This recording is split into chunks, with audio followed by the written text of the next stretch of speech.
Now, many of you may have noticed something odd about Hollywood, but some of us may not have. But for those of you that have your eyes open, let me ask you a question. You find it kind of weird that a lot of these Hollywood actors and actresses seem enamored with the younger people? Like they date exponentially younger children. And I do mean children sometimes, or in their world, young adults. You look at people like Woody Allen, who, well, special case altogether, yes, but adopted a child and eventually married her. And then you have a bunch of other Demi Moore, you have Madonna, you have a whole slew of these actors and actresses that date people in while they're in their 20s, 30s, and some of them even their 40s, hooking up with these 16, 15, in some cases 14-year-olds, and nobody seems to be like, that's kind of odd, or that's illegal. We have a theory about it. Now, bear with us because it may sound like we're defending some people, but we're not. Again, we'll say again for the record that when you are guilty of something, you're guilty of it regardless. So let me put that out there as my disclaimer when I bring up people like R. Kelly, okay? You ever find it kind of odd that they will isolate a certain group of people and say, this is the one that we need to prosecute?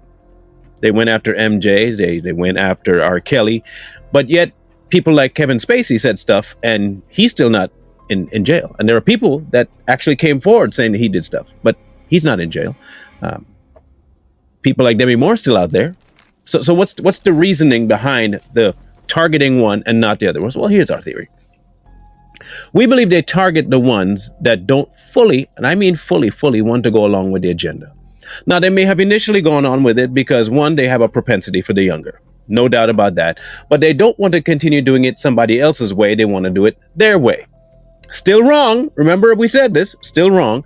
However, you're not going to go along with the environment that they want you to go along it with for their sake. You want to do it for yourself.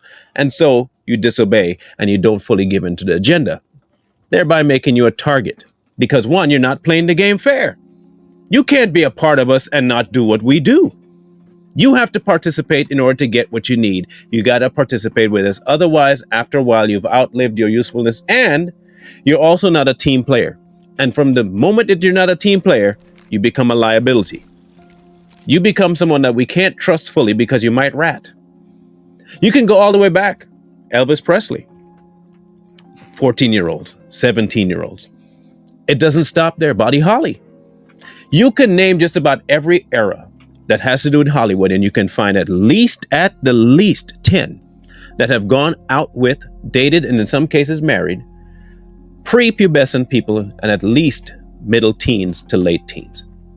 So what is the fascination with it? Well, here, how many of you have children? I'm going to ask you to do an experiment because this is something I think most parents will recognize. There comes a time in a child's life where they depend on you for almost everything. Now, if you can convince that child that you are the be all and end all of their life and that they cannot do anything without you, you have that child's entire dependency for the rest of their life. Now, if you can even inundate them with the fact that you're a celebrity, you've gone even one step above that. This is why they go after children. You see, they can go after the younger ones because they can convince them that life without them is almost impossible. It's a lot harder to do that with a grown person because they've lived a life. They can do stuff on their own. They don't really need you. However, if you can get them at a certain impressionable age, you can convince them that you are indeed all they need. Hollywood is not exempt to this. You can go back as far as even Shirley Temple's days. They used her for their own greed and gains and also used her off camera. Why? Money, influence, and they can do it. It's easy enough to do with a child.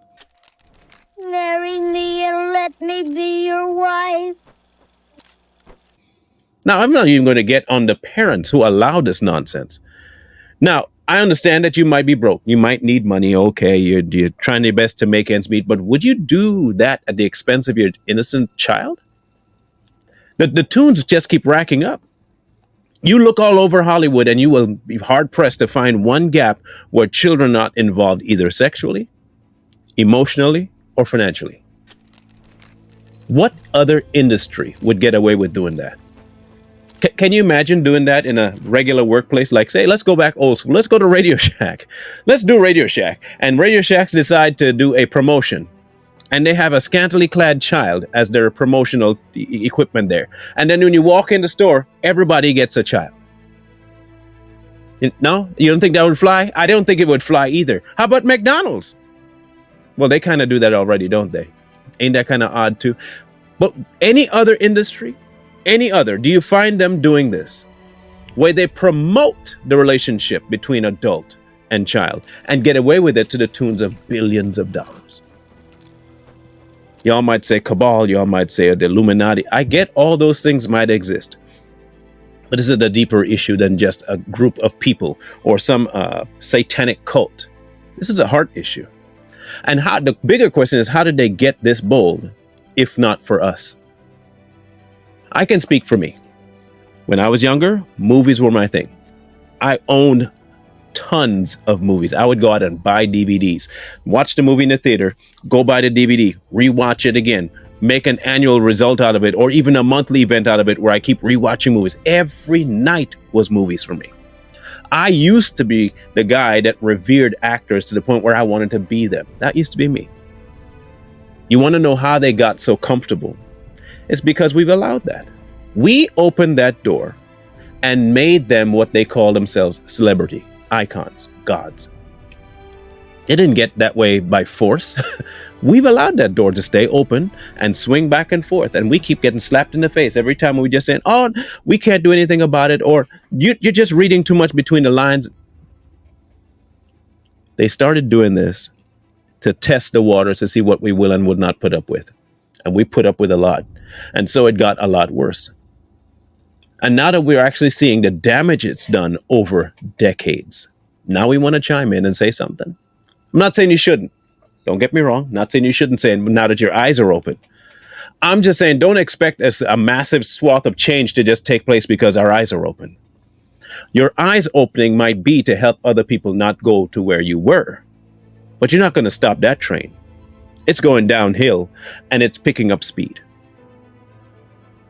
R. Kelly may have been the scapegoat for many things, but let's not get this twisted. He still participated in the system. There are tons of them that participate in it and don't want the blame, but they are to blame because they participated. The next generation of children coming up will look at these people and they want to be known. They want to be famous. They want to act. They want to sing. And in and of by itself may not be a bad thing. But the environment in which that takes place is dangerous, 100% dangerous to them. You don't enter into Hollywood without giving up something that's of value to you, including and up to your soul. If you have children interested in that kind of lifestyle, here's what I would suggest you do. Deter them. It may sound selfish, but in the long run, you're the one responsible for taking care of them. Deter them. Because if less enter, it dies. It'll no longer be valuable, no longer a viable course of action for anyone to take, and it no longer gets the kind of money or traction. And you could be saving thousands of children that way, just by giving people the info they need and making it the villain that it really is. And while some of these actors that may have flashed across your face during this video may have been some of your most valued and loved actors and actresses, it doesn't negate the sinister and disgusting behaviors that they have, though. And so you have to decide for yourself. Is your love for the famous more important than your love for the children of the next generation? And if your answer is yes, chances are you might be the problem.